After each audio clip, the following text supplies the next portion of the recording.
അപ്പോൾ ചായ ഇലക്ഷനൊക്കെ അല്ലേ, കാര്യങ്ങളൊക്കെ എങ്ങനെ പോണ്? കാര്യങ്ങളൊക്കെ നമ്മുടെ പിള്ളേർ ഭംഗിയായിട്ട് നടത്തുന്നുണ്ട്.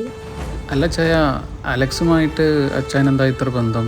അന്ന് YSR പുറത്താക്കിയിട്ട് ഞാനാണ് KSP അവനക്ക് മെമ്പർഷിപ്പ് കൊടുത്തത്. അവൻ്റെ അടുത്ത് കുറച്ച് കുരുട്ടുബുദ്ധിയുണ്ട്. അത് നമ്മുടെ പാർട്ടിക്ക് പലപ്പോഴും ഗുണം ചെയ്തിട്ടുണ്ട്.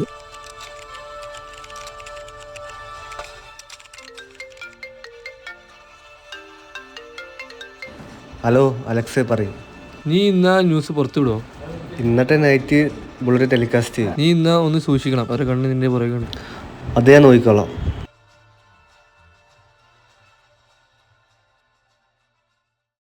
അച്ഛാ, അലക്സേ, ആ ഭാരത് വിഷൻ ചാനലിലെ എന്താ പേര്?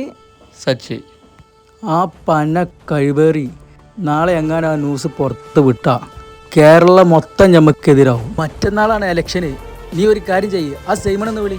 അച്ഛാ, സൈമൺ അലക്സേ, സൈമൺ ആകുമ്പോൾ എന്താ വെച്ചാൽ കാര്യങ്ങൾ അത് വൃത്തിയായിട്ടാണ് ചെയ്തോളും.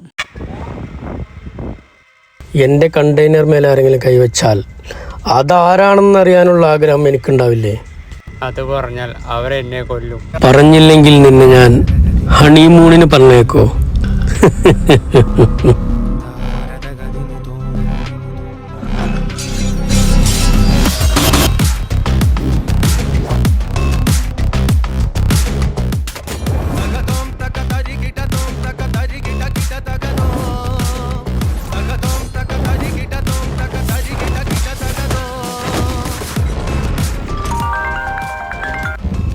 പറ വക്കച്ചൻ സാറേ.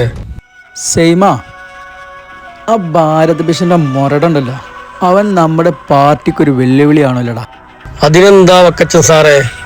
നീയും നമ്മുടെ പിള്ളേരും അല്ലാതെ വേറെ ആരും അറിയാതെ അങ്ങ് തീർത്തേക്ക്. നാളത്തെ സൂര്യോദയം അവൻ കാണില്ല. ഇന്ന് വൈകിട്ട് നമുക്ക് നേരിട്ടൊന്ന് കാണണം. ഇന്ന് രാത്രിക്ക് കാര്യങ്ങളൊക്കെ വെടിപ്പായി ചെയ്യണം. അവൻ ഇന്ന് രാത്രി എന്നേക്കുമായിട്ട് അന്തി ഉറങ്ങാനുള്ളതാണ്.